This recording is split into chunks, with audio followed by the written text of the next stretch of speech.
Today is Tuesday, March 19th. It is 3:01. I would like to call the Rules Administration and Procedures Committee to order. Madam Clerk, could you please call the roll? Chairman Ron Warman. Here. Vice Chair Emmanuel Llamas. Here. Alderman Edward Bugg. Here. Alderman Carl Franco. Here. Alderwoman Patty Smith. Here. 5 present. Thank you. Let's see here. First item on the agenda is the approval of the minutes, 24-0158, approval of the minutes from Rules Administration and Procedure Committee held on March 5th, 2024. So moved. A motion from Alderman Smith, a second from Alderman Franco. All in favor? Aye. All opposed? Item passes 5-0. Madam Clerk, is anybody for public comment?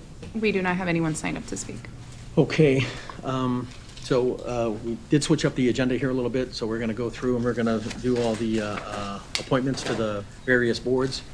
And then the last three, we're going to do the ethics ordinance, and then we're going to do the scholarship template, and then we're going to discuss Alderman Leigh's program that he brought before us. So, first item on the agenda here, 24-0175, a resolution approving the appointment of Christopher Bennett to the Civilian Review Board. Good afternoon, Alex Voigt with the Mayor's Office here on behalf of Sylvia Vargas. Before you, we have another appointment to the Civilian Review Board. If you will recall, at the last meeting, we brought forth 2 candidates, and Mr. Bennett, we actually have asked that we take him right from RAP to COW this evening so he can be appointed with the other 2 candidates and we can begin the training process with the APD. This will leave us with 2 remaining vacancies on the CRB. Any questions, comments from the committee? Second. Motion by Alderman Smith, second by Alderman Yamas. All in favor? Aye. All opposed? Item carries 5-0. Next item on the agenda, 24-0176, a resolution authorizing the reappointment of Charlie Zine to the Fox Walk Overlay District Design Review Committee. Yes, Mr. Zine is a longstanding member of the committee and he's currently serving as chair, and we'd like to go ahead and move forward with his reappointment. Any questions, comments from the committee? All in favor? Aye. All opposed? Motion carries 5-0. Oh, I'm sorry, yes, so that was a motion by Alderman Smith, and I'm sorry, second by Alderman Franco. Thank you. Item carries 5-0, thank you. Next item on the agenda is 24-0178, a resolution approving the reappointment of Tony Martinez, Michael Nelson, Scott Sampson, and Christine Gorlich-Weber to the Aurora Area Convention and Visitors Bureau Board. These are reappointments. If you will recall, we did put some of our staff on there just to increase the continuity in the conversation between the CVB. Mr. Sampson is the GM of the Fox Valley Mall, and then Chris Gorlick-Weber is another long-standing member of the commission. And with these reappointments, we will still have 4 vacancies for Aurora-based appointments for this commission. So if you know anyone that's interested, we'd love to talk to them. Any questions or comments from the committee? So moved. Second. A motion by Alderman Smith, second by Alderman Yamas. All in favor? Aye. All opposed? Item carries 5-0. Next item on the agenda, 24-0182, a resolution approving the appointment of Kermit Balbo, Mariah Banuelos, Alex Morales, Paul Domingos, Noel Ruiz to the Hispanic Heritage Advisory Board. These are all brand-new appointments. These are candidates that came in through the open call for boards and commissions appointments. They were interviewed by the staff liaison, Tony Martinez, and these are the individuals that we are recommending. We do have 2 non-residents. Paul Dominguez is a senior financial counselor at the city's FEC, and Noelia is a coordinator at the Small Business Development Center located at the downtown campus of Waubonsee Community College. Any questions or comments from the So committee? moved. Second. Got a motion by Alderman Smith, second by Alderman Franco. All in favor? Aye. All opposed? Item carries 5-0. Next item on the agenda, a resolution approving the reappointments of Terrence Lindsay, Jonathan Barretts, Hank Artlip to the city's administrative boards, including Building Code Board of Appeals and the Permanent Building and Fire Code Committee. These are reappointments. These members, we have a fourth term and then two second-term individuals. These boards are generally difficult to find candidates for, so we're happy that we do have longstanding members and are just looking to continue with them on the board. And there are no vacancies on this board at this time. Great. Motion to approve. Any questions, comments from the committee?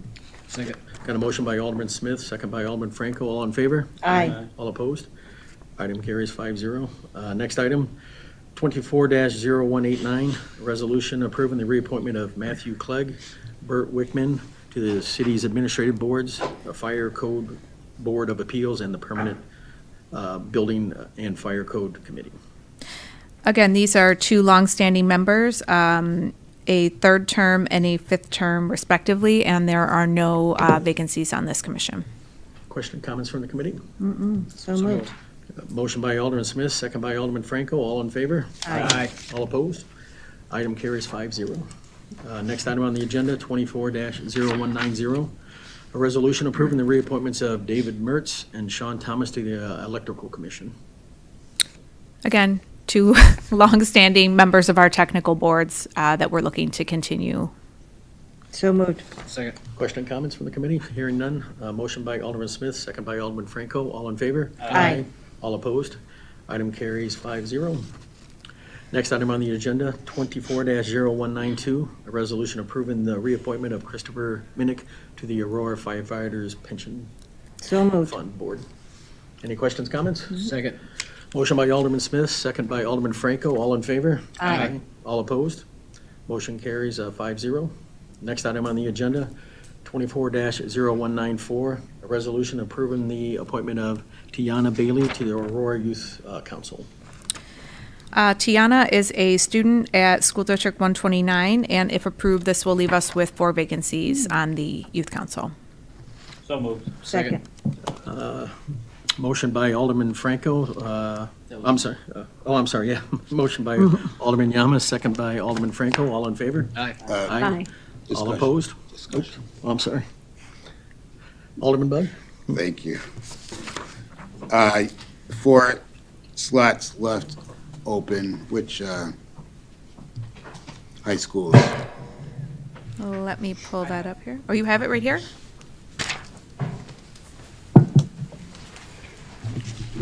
Hello, good evening, good afternoon, sorry. So after we fill this position from West, we'll have, Simon, could you state your name just for the record? I'm sorry, Simon Rodriguez, Youth Services Manager and the Staff Liaison for the Aurora Youth Council. So after this vacancy from West Aurora, then we'll have the 4 that Alex mentioned is Aurora Central, Aurora Christian, Batavia, and Caneland. And we have a potential Aurora Central Catholic applicant as well, so, Thank you. thank you. Any other questions, comments? So, okay, so I have a motion by Vice Chairman Yamas and a second by Alderman Franco. All in favor? Aye. All opposed?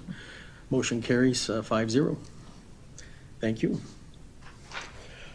Next item on the agenda, 24-0186, a discussion of Chapter 15 Ethics Ordinance regarding public and private donations.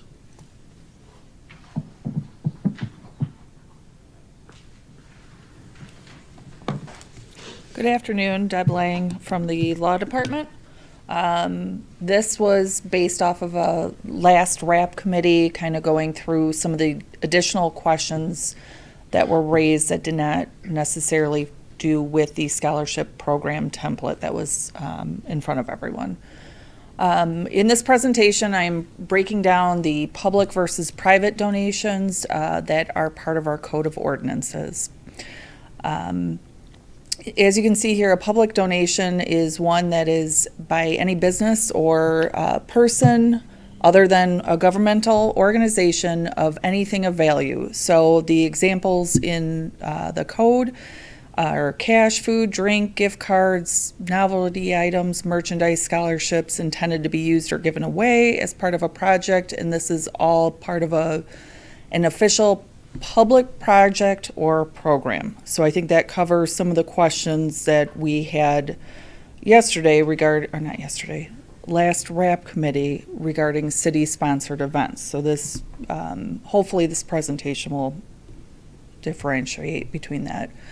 As far as what is a public project or program that would be part of the public donation, it's anything sponsored by the city, its elected officials, our boards and commissions, and anything using city funds, employees, supplies, or equipment. I think we all know some of those examples. I know Alderman Yamas had brought up his back-to-school event, and that would be considered an official public project or program that would need to document the public donation since it's going towards that city-sponsored event. As part of the ordinance, anytime that the official program or project has been planned or approved, the boards and commissions, employees, or elected officials can solicit donations. It needs to be in writing. We would want it on letterhead. You will explain what the purpose of the donation or solicitation is, how the donation will be used, and the intended disposition of it. If you are out and about in duties or boards and commissions are out and about and someone without being solicited spontaneously offers something, we still ask that a written acknowledgement is given, again, towards the record keeping portion. You'll want to have that on the city letterhead using your official city email address and retain a copy. I believe the alderman's office does have this set up with an Excel spreadsheet and probably a generic letter that you can reuse. Additionally, you may want to put in the letter, if the donation isn't completely used, what the intended purpose is. If it is leftover water bottles, you'll use it for another, or employees, staff will use it for another city-sponsored event or donate towards a local charity. Alderman Franco. When we talk about things like this and we use the words, "you may want to," are we saying that it's a discretionary thing? Are we saying it's a mandated, we're just parsing words right now? It should be, you must. Okay, 'cause The you- ordinance so you says you sh- have to. Yeah, because I just want to make sure, because, if we're going to have discretion, that's fine, but I want to identify what is discretion, what isn't. Okay. Any public donation must be documented. Once that is received, the recipient, whether it's staff, elected official, or boards and commissions, must have a written receipt, written acknowledgement that acknowledges the donation. Again, this is another document that must be maintained. And the item that's donated must be used for city purposes. Let's see here. I can't read that far. I kind of already went through this. A simple spreadsheet will suffice in record keeping the letters. If you have Aurora Township giving something, or grant funds, or something already authorized by city council, that is an exception to this. It doesn't hurt to track, though, just in case on these. Private donations, that is anything other than what the definition of public donation is. Some of the examples would be if, as a community member, not an elected official, someone donates something and it has nothing to do with a city-sponsored event or anything, that would be a private donation. If a person is requesting a business and they are identifying as an elected official, board and commission member, and soliciting, that would be a public donation. Wait, say that again. I got lost there. So I'll use boards and commissions as an example. If, let's say, our civilian review board is hosting a listening session and solicits a local business, let's say Spartan House, for some free appetizers, They are coming in their official capacity as a board member. Therefore, that donation they're requesting would be considered a public donation, as it is going towards a city-sponsored, because it's the boards and commissions listening session. As such, the committee member from the board and commission would need to track that with a letter with the request. And if it was spontaneously given by Spartan House, then they would still have to come back with a letter acknowledging receipt of the donation and then track it through their staff liaison.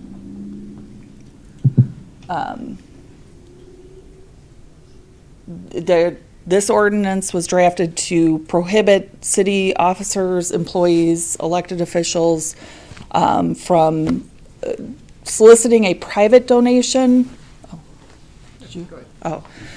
Private donation is part of the official duties. It just keeps that clear line between public donation and private donation.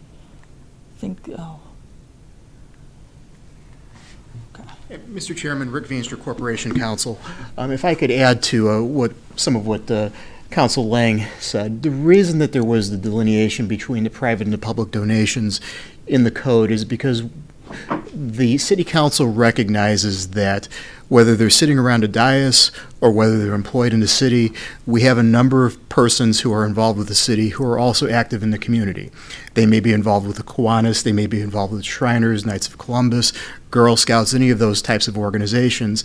And in that capacity, they may come upon individuals in the community who they might seek assistance for those particular programs. And we didn't want to have a situation where the fact that that elected official or employee official duties were interfering with their ability to engage in their own private charitable actions. And at the same time, we didn't want to have a situation where you could create the impression that the solicitation was being made in the capacity, in that official's capacity as a city officer or employee, and was separate from that. So that's why there is that distinction. And, I realize that at some point as you kind of go through this, it looks a little bit tortured and sometimes difficult to follow. The reason that was set up this way was so that we could certainly recognize the charitable activities of our officers and employees separate from their roles as our officers and employees. And just to finish up on the last slide, some of the questions to ask to determine is the person on their official duties. What time was this being asked? Were they on the clock as far as employees, or how are they dressed? Do they have City of Aurora gear on, or boards and commissions gear? And were they identifying any City of Aurora identification, like I'm here on behalf of the City of Aurora making this request? So those are some of the ways to differentiate public versus private. A quick question on that one. So if somebody is representing themselves as one of our commissions or city, then that would be considered public donation? Correct, if they're, Okay. But they were a mom from a Girl Scout troop and they were out doing, and they didn't have anything showing that they were from the city, then that would be private, correct? correct. Okay, thank you. That's, any questions, additional comments or anything? It's back up. And I have a copy of the PowerPoint that I sent Mr. Jacobs, and we can have that shared after the meeting if that would help. Yeah, thank you.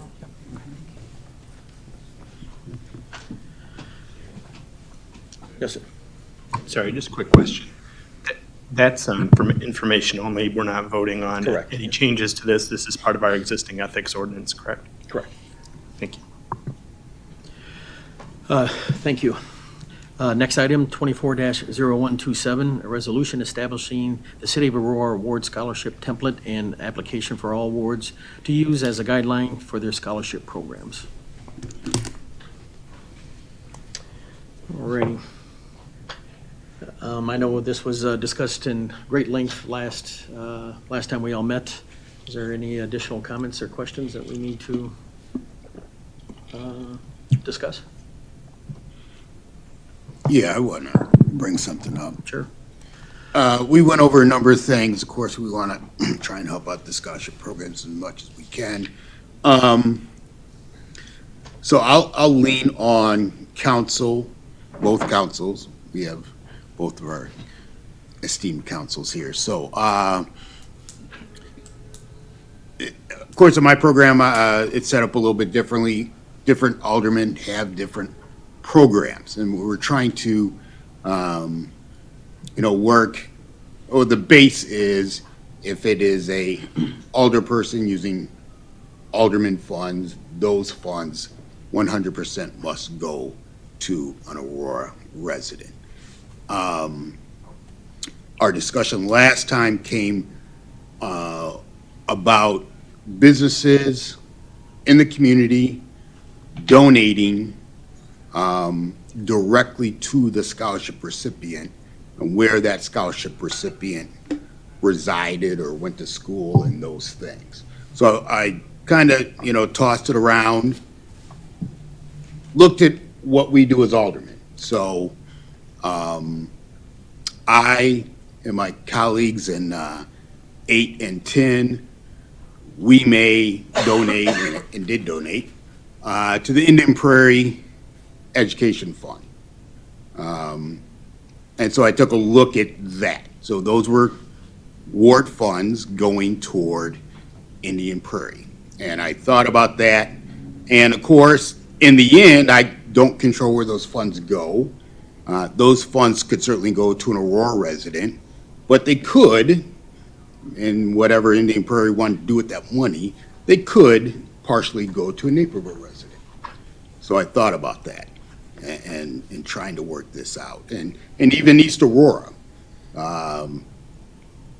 East Aurora has part of Montgomery. So if I donate East Aurora Educational Foundation, hopefully that money is going to go majority to Aurora resident, but some of it could go to a Montgomery resident. And it's just the makeup of it. So I thought about the businesses, what they're doing, and who they're giving to and who they're serving. And really when I thought about this, I was mulling it over, and then I had a Aurora Education Commission meeting. And I sat down with all the superintendents that I just mentioned. East Aurora, West Aurora, Indian Prairie, Batavia, Oswego 308, Canelan, and then our universities. Bonzi Community College, Aurora University, DuPage, and those are main bodies, other than we have our great kindergarten centers are also on that commission, but they're not getting scholarships, or not yet, not through us. So I thought about that, and this is where I would need the help from council. I'll go ahead and pass this out. So this is what I wanted to start with and kind of take a look at a possibility. Go ahead and just pass it down.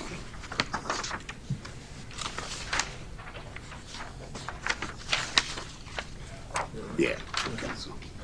So this is just a starting point, of a draft amendment.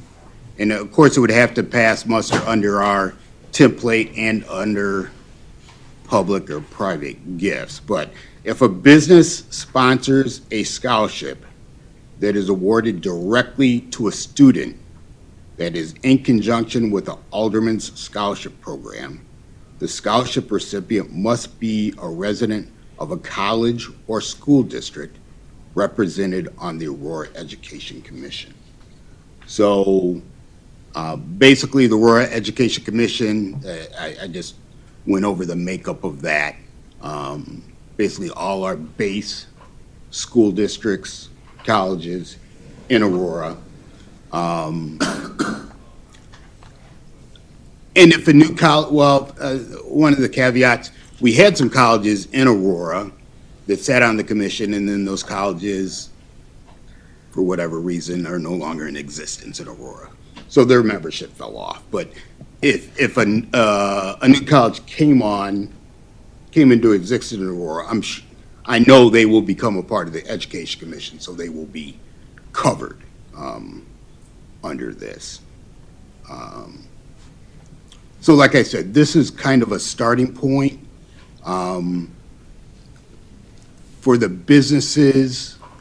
So those funds, I think the majority of them would funnel to Aurora residents. But to put the asterisk or caveat on that they have to go to the area covered by the Aurora Education Commission. So, like I said, those high schools, Wabanzi Community College, Aurora University, and Aurora University is the only university we have now, I think. I was trying to think of another. I don't think there is another now. I don't think so. So, in your discussion of public-private, that's where the question is. So these funds, and as we know, one scholarship program already does this. The funds come directly from the business, go directly to the recipient. They don't come to the city of Aurora. They don't become city of Aurora funds. They don't go into Mr. Minnick's office. Basically, it's a business showing up with a check and handing it to that scholarship recipient, but it is in conjunction with a city event.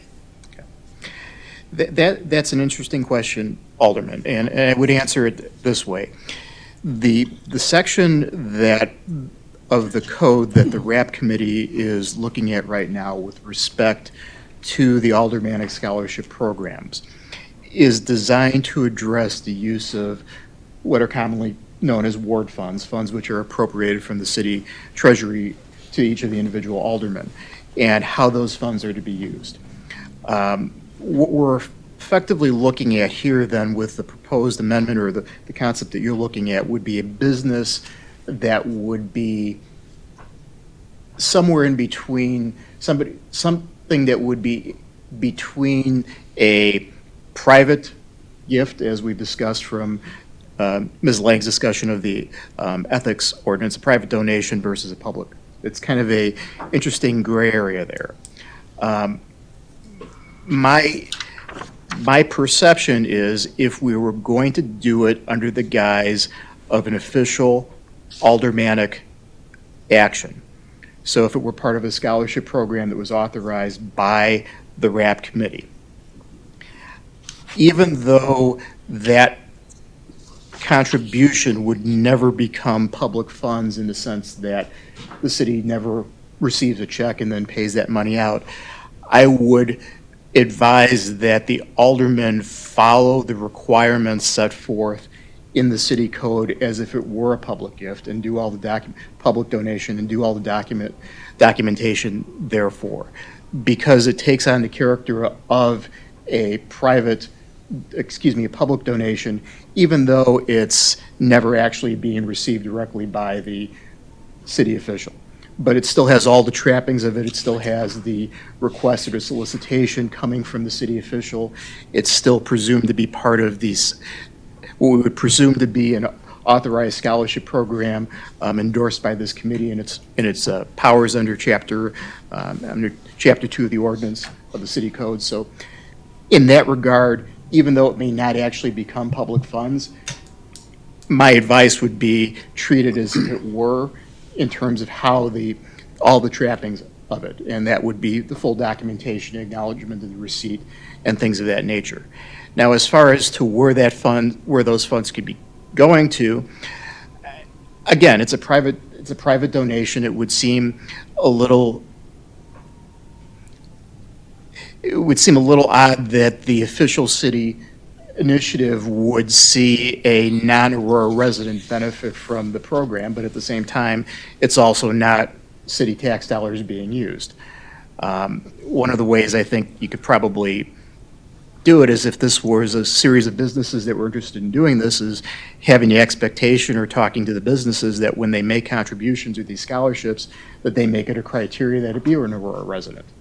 That's not necessarily required because, again, it is private donation, but to the extent that city resources are going to be used to promote the scholarship program, potentially be involved in the award of the scholarship, even though the funds are coming from somewhere else, you are using city resources in order to administer the program. So I think certainly the donor or the business donating the scholarship could make that a condition of its recipients, that it mirror the same requirements that I think the city would impose on any scholarship issued from with public funds. Okay, well, this proposal is that, of course, they follow this structure. Just like I wouldn't tell Indian Prairie when I sent them the check, I'm sending you this sponsorship check. However, because these are award funds and City of Aurora funds, they must go to a City of Aurora resident. I mean, I've never done that, and I wouldn't, I just don't think the system's set up that way, at least in those ways. And the way we've done business for decades. If an alderman wanted to, if the alderman of the 11th Ward, for example, asked ABC Bank to write a check to the recipient of a scholarship that the alderman of Ward 11 was going to be handing out, and said, I really would like this to go to a resident of Ward 11. Do you have any issue with that? I don't know that the donor would say necessarily, no, this is a Ward 11 grant program, Ward 11 scholarship program. We're happy to award to a Ward 11 resident. I think that's not an unreasonable conversation to have, particularly if we're looking at a Ward scholarship program as opposed to a citywide scholarship program. And I realize there may be some discomfort, or in the case of a public school where you may have many scholarships awarded and it's not the scholarship donated by the alderman of Ward 11, but it's a general pool and it all gets pulled together and then a number of recipients receive some of that general fund, it's a little bit harder to segregate. But if there was a specific fund for a specific resident of that ward and you could accommodate it, I think that would be a fair ask of the fair ask by the donor to the donee. I have, Yeah, Alderman Smith? this was a very creative draft amendment. I think you're splitting hairs a little bit here on this one with what you're suggesting. And we are today going to be voting on a scholarship program. To add this amendment into it, it would have to follow 100% all the criteria that was in the scholarship program that we hopefully are passing today. I think that, you've just opened up in a can of worms that doesn't even fit within what we're trying to do here. To add such a large criteria of students into the scholarship program, I think I can't support. So I don't know if it's appropriate to say I motion that we dismiss this draft amendment. Is that appropriate to do? If an amendment comes forward that Mr. Chairman, at this point, I don't know that Alderman Bugg has moved the adoption of the amendment, so it would probably not be, pardon? I have not. So it would not be in order to have a motion to I just don't know how we dispense could with. make this work into what we're trying to do. That's all, I'm done. Vice Chairman Gowns? Thank you. A related note, I just think that, I understand the intent in this amendment, but this amendment contradicts our existing ordinances, so this really wouldn't ever happen. I'm sorry, the question is directed to legal. If someone is collecting funds from a business sponsor that going directly to the student like we've been discussing, but I'm trying to think of an instance when that could happen and the event not use any city resources. So I think just, by default, these private funds would now they would have to become public funds because the event would also be using city resources, and those private funds would have to follow the rules that we're creating today for those scholarships. And I think that's a little bit of ambiguity I discussed. I think certainly this takes the form of a public donation in terms of the rules that would have to be followed in terms of the record keeping and administration. I don't know that it necessarily becomes public funds in the sense because the city never brings that property into the city. It's effectively awarded by a private entity. So I think, again, this is a little bit of a gray area, not really a situation that was contemplated when we basically created those two baskets of donations when we amended the ordinance a few years ago. But I think certainly in form, it takes on the public donation because it's associated with a public event and public activity of the alderman, whereas a private donation, the qualifier for that is that it isn't done with the imprimatur of the city. It's not done under the guise of aldermanic authority or something along those lines. So it is more like it is more like a public donation. It is a private donation, but I think there is some ambiguity. Alderman Franco? I just want to piggyback on that. That's a great point, because when we just talked about the difference between public and private, the previous discussion, and then in the wording in here, in conjunction with an Alderman Scholarship Program, it just negates it, completely negates the private part. Because you just said it's a part of it, and we just discussed if it goes with an aldermanic thing. So that's not even a discussion. It's just, you can't have both, is what I'm saying. So I just wanted to make sure that we understand because of the wording, it would not allow us to do that. And I think to your point, to both of your points, I think certainly the characterization of having it being an aldermanic function puts it in the public donation category. To the extent that it might be a private donation is really in the character in that it's not actually hitting the city's coffers. It's not physically held by the alderman like a gift of tangible property might be, like a box of donuts might be for an aldermanic meetup or meeting or something along those lines. It's a little bit different. I agree it still has some private character to it, but it is more public. Right, and that's why it's being brought forward to discuss, because we know what we have right now, and, I mean, I think you said it without saying it.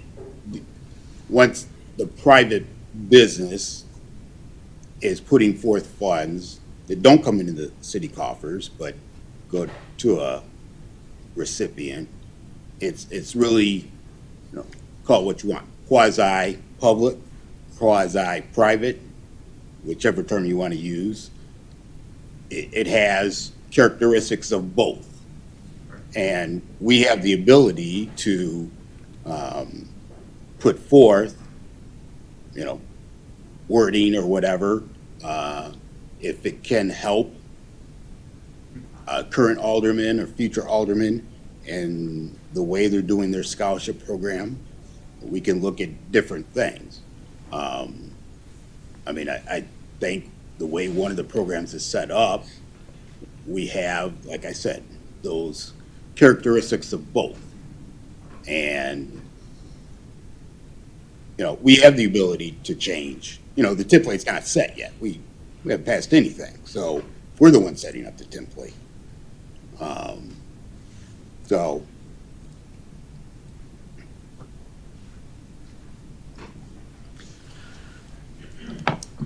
So with that being said, if we move forward with it as is, and then, should we ask for a motion whether to add this or dismiss this, or should we move forward with what we have? What my recommendation would be, recommendation, Mr. Chairman, procedurally would be entertain a motion to adopt the template as it's been presented and discussed, and then, once having received a second, then it would be appropriate to discuss potential amendments to it or ways that it could be crafted differently if that's the will of the RAP committee. So, I make a motion that we adopt the template as given. Got a motion to adopt as is. Second. Motion by Alderman Franco, second by Vice Chairman Yamas. Madam Clerk, will you please call the roll? No, we're not. We're Oh, discussion, I'm sorry, discussion. sorry. I'm going to go back to the fact that, and perhaps there's some way we can work this in here, but I don't know how we can work this amendment in as it's written and still have the purpose of the scholarship program that we're putting together. It eliminates the ability to use the guidelines, the intent of the scholarship program. From my perspective, it eliminates the entire intent of the scholarship program that we're here talking about. I just want to reiterate, I didn't make a motion for the amendment. I made a motion what's in writing on our, what we. Oh, I thought you got a little confused. 'Cause you I shook am your head. so No, I sorry. just made a motion to accept what I was dis- brought before. This is different. I I thought that's where you were I going. That's why wanted apologize. to- I No, that's okay. misunderstood. Yeah, that's okay. When you said as is, I thought you meant the draft. No, I'm not talking about the amendment I yet. apologize. I No, retract all of my statements. No, that's okay. I kind of thought you were going, so I just didn't. Thank you. Okay. Thank you. Alderman Bug, did you have? Yeah, I will put forth,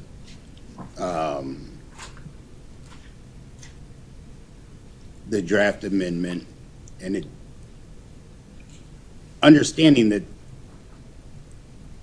the guidelines, we're setting the guidelines, we're setting the template, so, I mean, I don't understand, like, this goes against everything in the guidelines.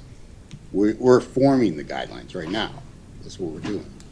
So I think this would be an excellent addition to help one of the programs. From legal counsel, we can structure it so these type of quasi-private, call them what you want, sponsorships, donations, they can work alongside just a regular, if a ward alderman donated $1,000 toward a scholarship, it could go along in conjunction with that. And if the ward alderman, if they get in a private, or if they obtain from that business, you're going to donate $1,000 to a scholarship recipient that a committee comes up with.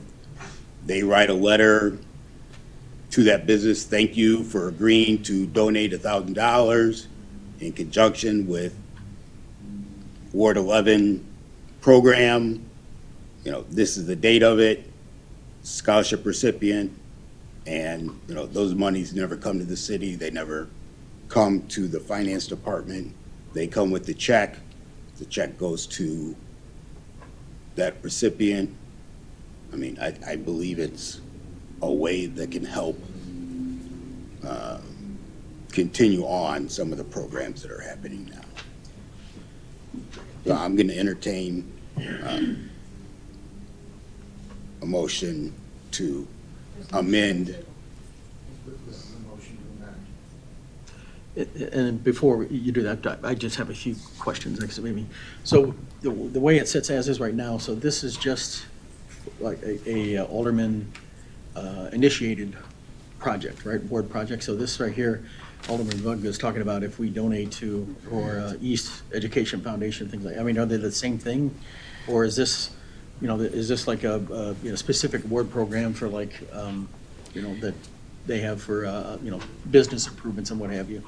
What is before you right now is effectively a grant program, which is a scholarship program in this particular case. So as with all grant programs set under the new version of the city code, the grant programs actually, as the grant programs had always been done, come to the city council for approval, or in this particular case, the RAP committee for approval. So this is setting one of the templates for how scholarship programs can operate on a ward-by-ward basis. Now, if a different alderman wanted at some point to present a different option with a scholarship, the RAP committee would be free to entertain that as well. I've heard at different times that there may be a desire to standardize. I've also heard some aldermen may prefer to have more of a customized, what works best in my ward approach may not work best in another ward approach, and look at it that way. So adopting this doesn't necessarily preclude the RAP committee from considering other options down the road. This is what I think is intended to be a template that would work for all wards, but if somebody else wanted to have a different scholarship program that deviated from this, they could bring that to the RAP committee and ask for that configuration as well. Yeah, this would be just one aspect of the overall template. You know, one of the unique features of the ward program, again, I think, is a recognition that what works in Ward 11 doesn't necessarily work in Ward 12, and that can be just as true with the scholarship program. This is trying to, I think, create the closest to a one-size-fits-all solution, but it's not necessarily the only solution. And then also to clarify too, like if whatever version we pass here today, it's RAP and that's it. It doesn't go on to COW or anything like that. It just. That is correct. So, thank you. So with that being said, did Alderman Bug, did you?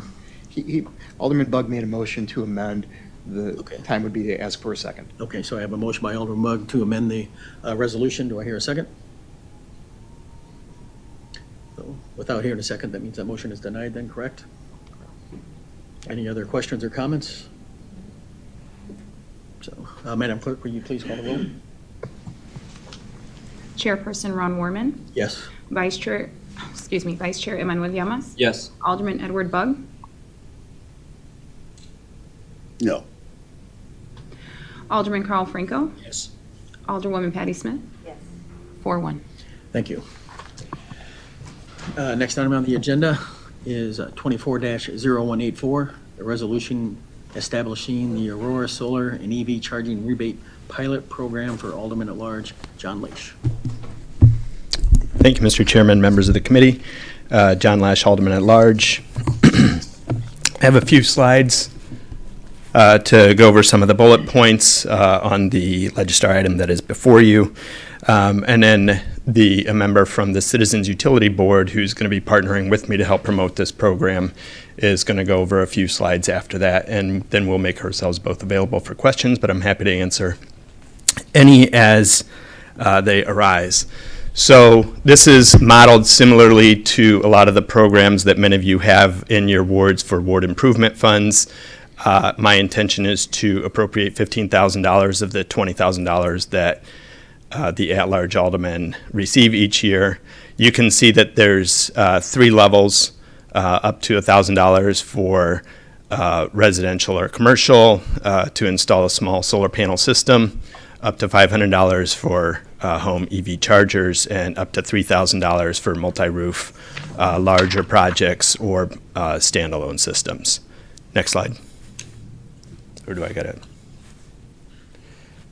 These are some of the existing incentives. This program is being run somewhat as a trial program to see if there's an appetite for this in the city of Aurora. But currently, between state and federal incentives, you can save already up to 60% on the cost. This would further enhance and strengthen people's ability to move in this direction if they should choose to. Next slide.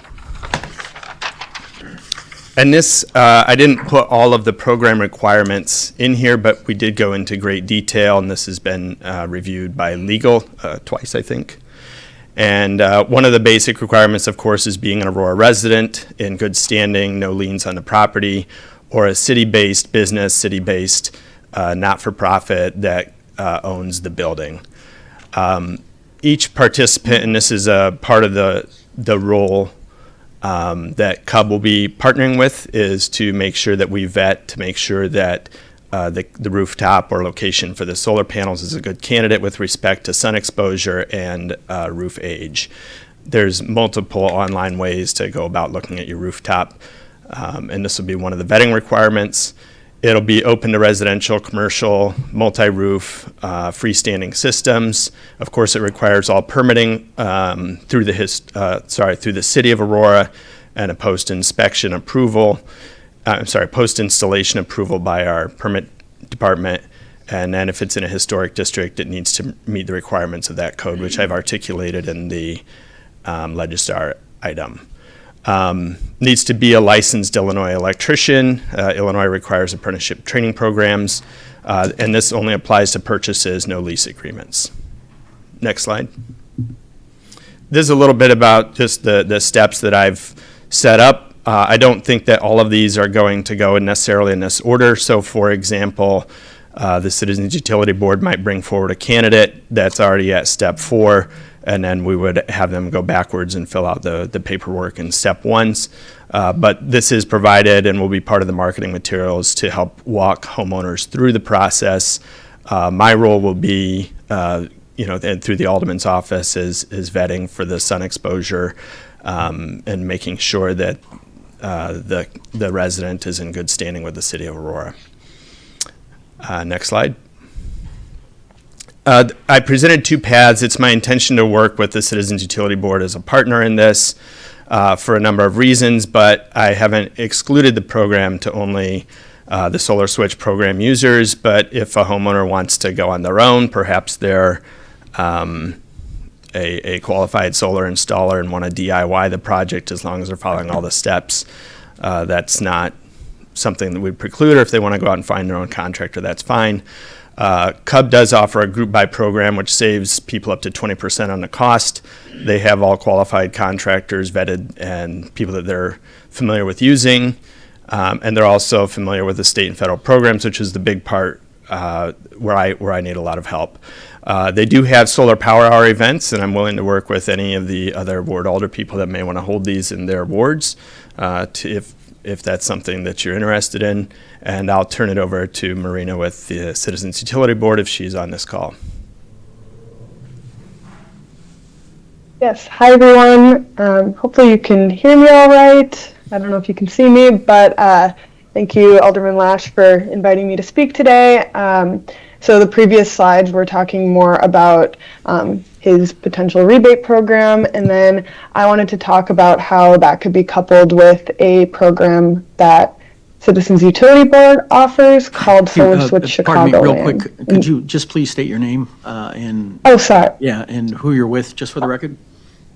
Thank you. Yes, thank you. My name is Marina Minnick, and I'm the Solar Programs Coordinator for Citizens Utility Board. Thank you.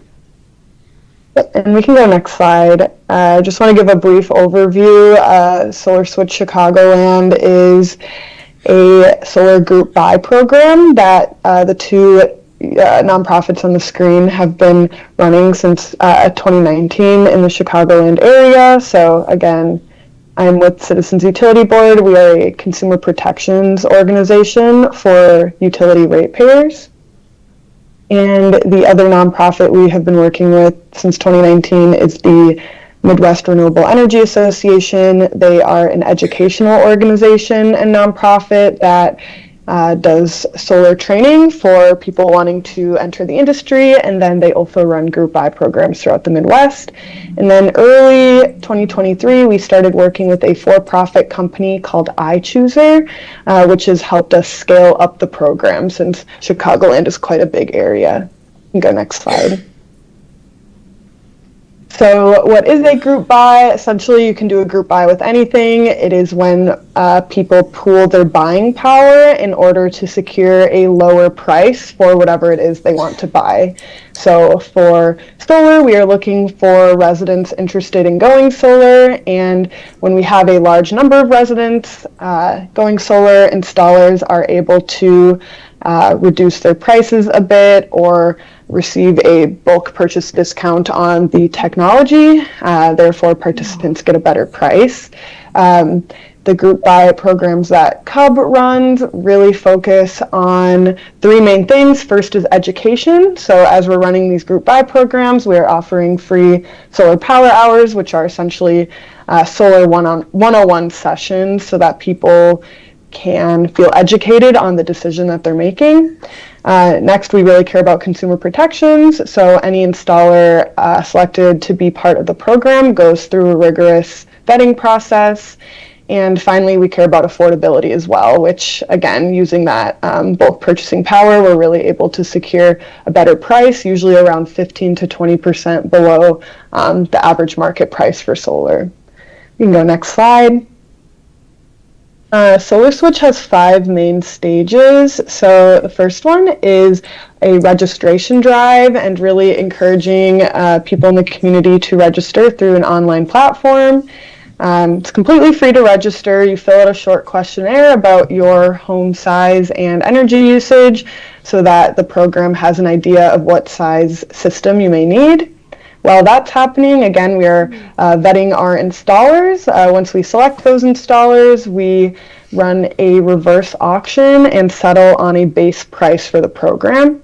Again, we do most of the registration before the reverse auction so that the installers have an idea of how many people would actually be going solar through the program.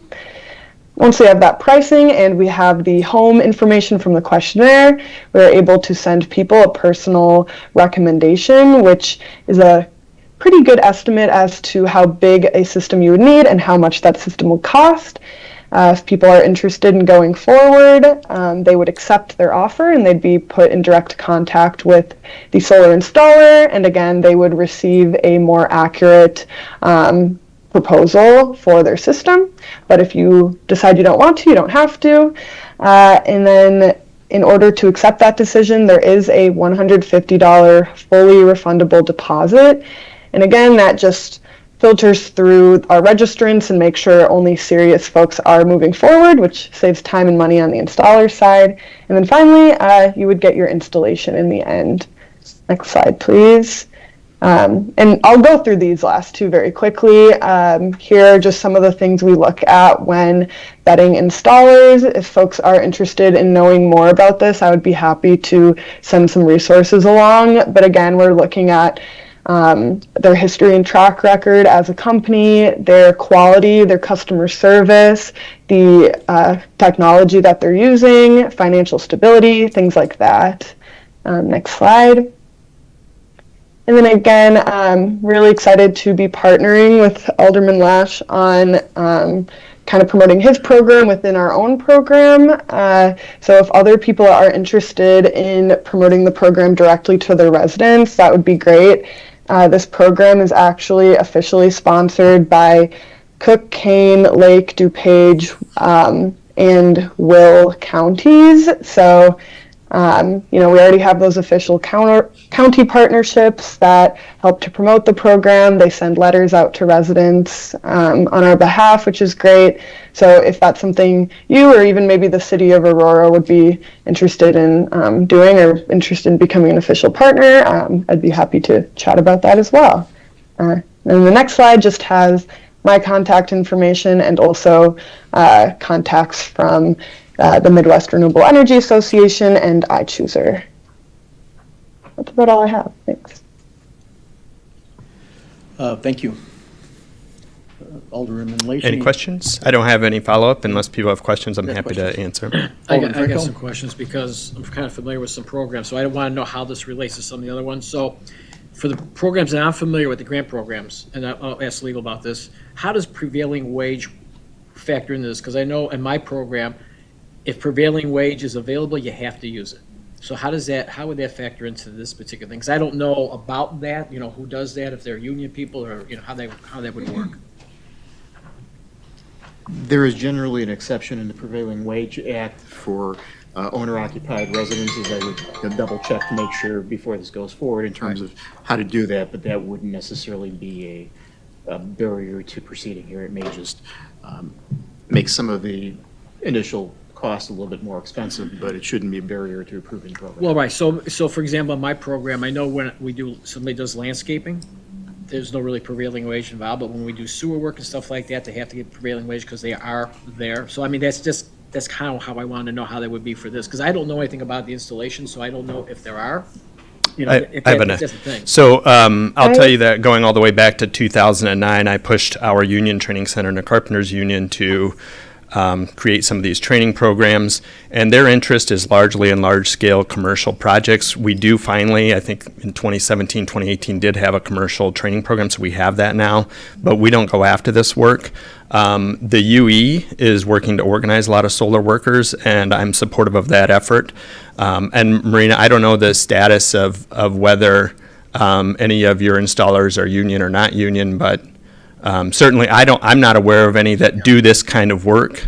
So that might be the answer to your Well, yeah, I question. mean, if there's nobody that does it, then it's not a factor, but Right. if there is, and that's always muddies the waters a little bit, so. yeah. Generally, owner-occupied single-family residences or even an owner-occupied unit of a multifamily would not constitute a public work. That doesn't mean that the city couldn't pay prevailing wages, it just would not require that necessarily of the contractors involved. So let's just say you had a lot of people that wanted to do this, so it'd be a first-come, first-served basis? That's my intent, as well as qualifications, right? If somebody's got a big tree that shades a big part of their roof and they're not a great candidate or an older roof, then I would move them to the back of the line. We don't know how this program's going to go. Oh, right. So if there's a huge appetite, I'm going to try and prioritize based on any recommendations that CUB has, and then qualifications as they line up. But otherwise, it's first come, first Right, serve. and then if somebody says, I can't get in this year, but they're a good candidate, you put them on a waiting list for next year and because Yes. it's gonna be I'm assuming it's gonna roll over every year, the new 15,000. Okay, and then, are you gonna put any income limits, so somebody makes a lot of money is just as qualified as somebody who doesn't make as much money, that's not gonna be a factor? I did not put any income requirements. Some throughout the state do have those to make it easy to get going. I didn't want to, add proof of income as part of this. If the city were to adopt a citywide program, I would think we might want to do that. And the Illinois Solar for All definitely does that and would bring a lot of money in should the city choose to partner on that. But that's, this is more of a pilot program to see how it goes. Because like you said, we might get 30 people in the first week and we might get 2 people by the end of December. Well, yeah, and my suggestion would be just for like the waiting list thing, just you're gonna be on there next year if we qualify, just because you don't want to have that the unknown. I mean, that makes sense to do that, but those are the little things, the trials and tribulations we've gone through with ours that you want to, make sure that you get in there. So if somebody says, can I be on there next year? You don't want to think about it. Say, oh yeah, you could be on there for next year, and that type of thing. Yeah, I think that's all the questions I have now. I'm good. I appreciate the feedback. Any other questions or comments from, I have a few myself here, so, I'm sorry, Alderman Bug, did you No, have- go ahead. So just kind of thinking through this whole process, so the money's not distributed until panels are installed and all the boxes are checked as far as, they got their permits and it's working and everybody's paid and all, everything's done then, right? I don't know, like you referred to in your presentation about, there's credits from the state, credits from the federal government. Is there any, I guess for lack of a better word, I don't want anybody to profit from this, like if they're getting money back from the state or the federal government and we're giving them $500 or something like that, it cost them 10,000 and they're getting 10,000 from the state and federal government, they're getting $500 from us. Is that an issue, or I don't know how that's stuff I thought about that. I don't see it happening, just given the amount and the amount of cost. She's shaking her head now. I don't know how much does the state or the federal government write it back? I guess if we have considerations, I set a maximum of 1,000. So if it looks like, let's say it's $4,000 system and they're at 35, I'm not going to give them $1,000. I'll, do what I can to help. But that would fit into Alderman Franco's question about prioritization. And then this, obviously, it doesn't apply to rentals. I mean, it has to be some, like the landlord or whoever. If the landlord wants to install it on the property, they would have to prove ownership of that property. And then it sounds like you're very active in this, I mean, is there any issues, like you said, I'm going to move you to the back of the line because I don't think you qualify? I mean, is that okay? Like your discretion, it sounds like, on who gets this and things, is that any kind of trouble saying that, I've done enough and, the 8th ward doesn't deserve it, I'd rather do it in, the 3rd ward or the 4th ward or something, I mean, is that okay? I guess it's more of a legal/general question. Is it okay for Alderman Leish to, I mean, in a way, this is going to sound pick and choose who gets this, so. Well, it would be a evaluation program similar to the way another alderman might do a facade improvement program or something along those lines, or Okay. which sort of landscaping he or she may authorize in their ward. So depending on how the criteria is set up, the alderman could have a lot of discretion or can delegate that discretion to Okay. others to evaluate. And Ron, so you know that, like, I have a grant program and I do have discretion. It's pretty, it's kind of rock solid on what to do, but there's some gray areas in there that, we have to chime in about yay or nay on that. So there is a little bit, at a minimum. You'd like to get as much discretion as you can, because you don't want to be that person, but nevertheless, at the end of the day, you got to make a decision. So we already have that in place. Same way. Yeah, and again, as a alderman at large, not having programs like this, so I'm a little naive on how these things are run. And then, I think that's all I have, so. My goal would be to answer your question, would be to diversify throughout the city and hopefully get some in each ward, but it's only $15,000. Sure. And number two, just with respect to discretion, if somebody's got a 20-year-old roof, it's not as good of a candidate. And I think that is written into the guidelines, so I think we would probably be legally covered. Thank you. Alderman Bug, did you have some? Yeah, just briefly. Thank you for sharing. We can see you now, by the way. Hello, good afternoon. You mentioned a number of counties, most of the Collier counties. Did we mention Kendall?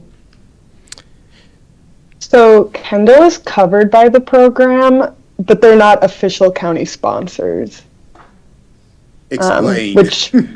Yep, so when you are kind of an official county partner, we kind of have an agreement, either, like some counties we have an MOU. I think Lake County passed a resolution to support the program. Others just kind of give us a thumbs up and start promoting it.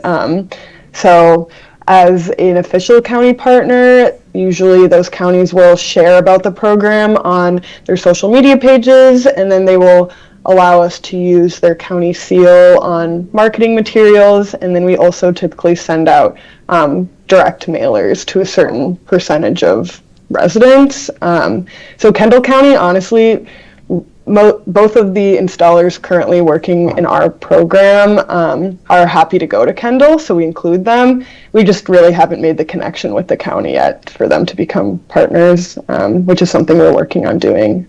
McHenry is the same way, so our installers will go to McHenry County residents, but we just don't have an official sponsor or partnership with the county yet. Okay, so you need a memorandum of understanding from them. And understand Kendall, compared to the other ones, is far smaller than DuPage or Will or Kane. So that's understandable. Okay, thank you. Yep. Any other questions, comments? Yes. Do I have got a motion by Alderman Smith, second by Alderman Franco. All in favor? Aye. Thank All you. opposed? Item carries 5-0, so. Before Okay. we adjourn, can I ask a question to legal?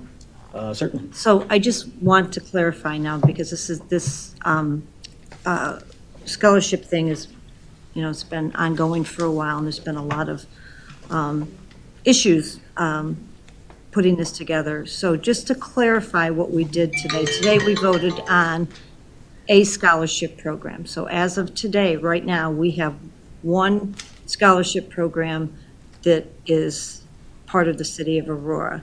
Unless someone comes forward to wrap, excuse me, I'm gonna go back. And in that scholarship program, that's the template and all the things that they need to follow to go through. So if I was to start a scholarship program, I would now be subject to this template and all the rules and regulations in there. And then, unless I was to want to do something differently, then I would have to come to RAP and present what you would want to do differently to be able to change that. I understand minor changes might occur just from the template. The template right now is good for any alderman who wants to do a scholarship program that conforms with what is in a template. If an alderman wishes to do something different, then that would require a separate RAP And at this, consultation and approval. and at this point, all the funds are public funds, and that all the funds, with what we just approved today, all will come through the city to go to the applicants, correct? That's my understanding of what you approved today. Yes, okay. All right, just wanted to make sure we're clear on that, because there's still going to be a lot of questions going on it, because, there's a lot that's going to go on in the staff office, too, that they're going to be responsible for. So if we're dealing with, this template, they need to know what they can and can't do, because if it's part of the public funds, if it's part of Alderman money, then they're on board to work with it, to go through, retracting names and so on and so forth. However, that could change if another scholarship looked differently and wasn't approved by RAP. This is the program that RAP has approved, and this is the manner in which the funds can be awarded as scholarship grants. So this is what has been authorized. Okay. So I have a question on that, because I think I might read this differently. We have approved, we have one scholarship program, we have a template. According to the template, all award scholarship programs must be reviewed and approved by the Royal Law Department. RAP Committee shall approve award scholarship programs at the beginning of each aldermanic term. So even if I bring in something that mirrors that scholarship template, according to this, I guess still got to bring it in for approval. Will we not concur with that? I didn't think that language was in this proposal. I thought the concept was to do a template that didn't require individual authorization. I didn't see that language. Well, it's the was last still in bullet point on here. RAP Committee shall approve award scholarship programs, not templates, but programs. So I'm guessing even if I bring in one that says it's spot on with the template, it's still going to bring it in. According to, that's the way I read this. So I was here to comment on a No, different I area, get that, but I just, because when Alderman Smith asked that, I'm like, no, I think you still got to bring it The in. beginning of the term, so if you have. Oh, we only have one scholarship program. Right. But his will be to the end of his term. My advice to the RAP committee is, if it feels that it is appropriate to have a template, that as long as the scholarship program meets the conditions of the template, further authorization is not required to make a tweak to that at its next meeting. And Yeah, I mean, I can go either way with that, because somebody mirrors it, why are we going to talk about it? But that's not really what it says. So maybe the next meeting, we do take a look at that, Consider that, because yeah. if you're mirroring the template, why bother with it? Yeah. Why It waste was- our time? Why did we pass a We've template? just it was been my through understanding a that lot. the intent was to do a template to effectively, for Yeah, lack of a better, okay. more appropriate way of putting it, be one and done in terms of Yeah. having this, unless an alderman wanted to be outside the box, if you will. Then they'd have to come, if you want to be outside the box, then you'd Yeah, have to right. come in for approval. Correct. Yeah. That's what I was Yeah. under the impression as well. Thank you. Okay, no need for a closed session. Motion to adjourn. Motion. Wait. You just said if we bring this back at the next. At a subsequent meeting. Right. So I would recommend that, although we passed it, just leave it on the agenda. I mean, if we're gonna do an amendment next time, why, just leave it on the agenda, don't remove it. Then otherwise, then you have to bring it back to the agenda. I mean, you would have to, you're the chair. Well, we've already motioned. If you would like to do a motion to We haven't reconsider. adjourned yet. Yeah, we haven't adjourned If you yet. wanted to do a motion to reconsider at this meeting, reconsider what you passed, and then move to amend it to strike the language about reauthorization, you could approve it as reconsidered, if you wanted to do that at this meeting. Or you could pick it up and do it at a subsequent meeting, whatever is the committee's. Yeah, I would say, let's just get it done and. So I just want to make sure what we're all talking about here. I don't want to be any gray areas, because there always is. Rich, we may need you on this. So if somebody brings a scholarship program to you, you're going to vet that scholarship program. If it mirrors the template, it doesn't deviate from the template, we're good to go. We don't even see the light of day with it, right? I mean, is that what I just want to make sure that's what we're looking at, which would make sense, because why would we pass a template? Don't say we, the RAP doesn't see the light of day. Right. So, I mean, I just want to make sure that that's how it would go.